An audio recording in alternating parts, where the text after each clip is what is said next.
Those are the people that we remember. So if you want to be remembered, if you want to achieve real greatness, you just need to have the courage to show up every day and take another swing, take another photo, try another task, do something that scares you. I wondered who I'd be without my fame. Who would I be if I said things that people didn't want to hear? Or if I defied their expectations of me? And that peace that we're after lies somewhere beyond personality, beyond the perception of others, beyond invention and disguise, even beyond effort itself. Now, you talked about manipulation. Manipulation obviously has a bad connotation. Leadership has a good connotation. What's the difference between the two? Because guess what? If I'm manipulating you, I'm trying to get you to do something. If I'm leading you, I'm trying to get you to do something. Those are the people that we remember. So if you want to be remembered, if you want to achieve real greatness, you just need to have the courage to show up every day and take another swing, take another photo, try another task, do something that scares you, and do those little things over and over and over until you win. Greatness is the most demanding mistress you're ever going to encounter. And I understand the advice that I'm about to give you is not for everyone. Most people should turn this off. But if you're going to stick with me, if you're going to listen to what I have to say, it's because you want something tremendous in your life. You want to stand out from everyone else. You want to do something more than other people think is possible. You literally want to stand outside the norm. And if that's the case for you, then understand that, as Albert Einstein said, only one who devotes himself to a cause with his whole strength and soul can be a true master. I wondered who I'd be without my fame. Who would I be if I said things that people didn't want to hear? Or if I defied their expectations of me? And that peace that we're after lies somewhere beyond personality, beyond the perception of others, beyond invention and disguise, even beyond effort itself. You can join the game, fight the wars, play with form all you want, but to find real peace, you have to let the armor go. Your need for acceptance can make you invisible in this world. Don't let anything stand in the way of the light that shines through this form. Risk being seen in all of your glory. My soul is not contained within the limits of my body. My body is contained within the limitlessness of my soul. Now I'm always at the beginning. For this reason, mastery demands all of a person. If you want to get great, if you really want to make a skill set your own, if you want to be able to do something, and at the end of the day, if you want to transform the world, if you want to make grand changes, if you want to do all of that shit, all the empty words that people spout all the time, let me tell you, the only thing that's going to separate you from all the other blowhards who are just talking words and will never do anything is to give yourself over completely, to let that obsession, let that thing that you love completely consume you. And in that, your only chance to really become great lies. As Franz Kafka said, don't bend, don't water down, don't try to make it logical. Rather, follow your most intense obsessions mercilessly. Can you do that? I have a reset button, and I ride that button constantly. Once that button is functioning in your life, there's no story that the mind could create that will be as compelling.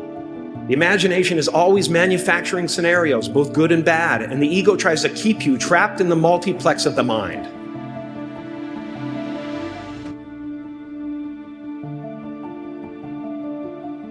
Our eyes are not viewers, they're also projectors that are running a second story over the picture that we see in front of us all the time. Fear is writing that script, and the working title is, I'll Never Be Enough.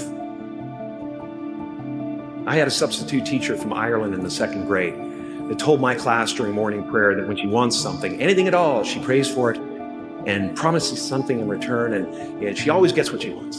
Well, I'm sitting in the back of the classroom, thinking, wow, my family can't afford a bike, So I went home and I prayed for one. And I promised I would recite the rosary every night in exchange. Broke that promise. Can you become mercilessly obsessed? Can you let something occupy you to where all logic and reason is gone out the window and the only thing that matters is whether or not you accomplish? Will you hold yourself accountable to metrics? Will you look at the world and see, am I actually making change? Are you prepared to hold yourself to that standard? Because if you are, there is nothing you can't fucking do. If you're willing to take that responsibility on to transform yourself as a human being, if you give yourself over to getting great, if you give yourself over to that obsession, if you feed it like you would feed a beast, if you feed it like you would feed a fire that can wipe out an entire mountainside, then you've got a chance. But it's got to burn within you like that. You've got to feed it like that. You've got to feed it skills. You've got to get better every day. You've got to constantly wake up and understand exactly what it is that you're building towards that, and build towards it with a relentlessness that other people think is mania, that other people can see only madness in what you do. Now, you talked about manipulation. Manipulation obviously has a bad connotation.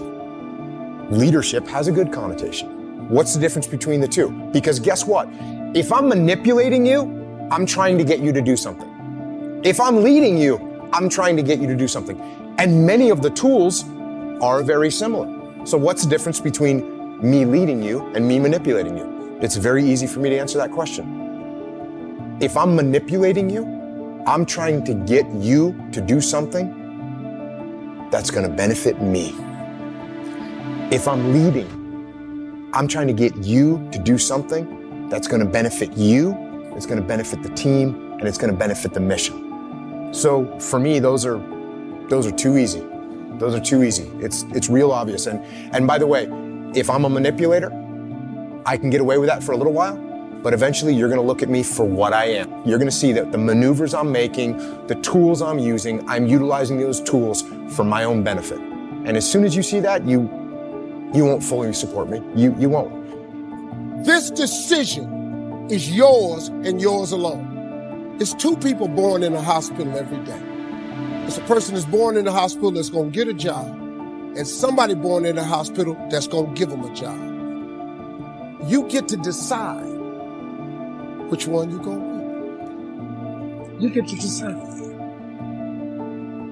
Let me tell you something. You get to decide if I'm going to be rich, poor, mediocre, happy, sad.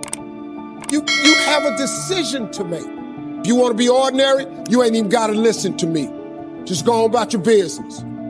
If you think ordinary is cool, ain't no problem. It's some really, really wonderful ordinary people. But if you are sitting in this room and you have extraordinary aspirations, then you're going to have to do extra.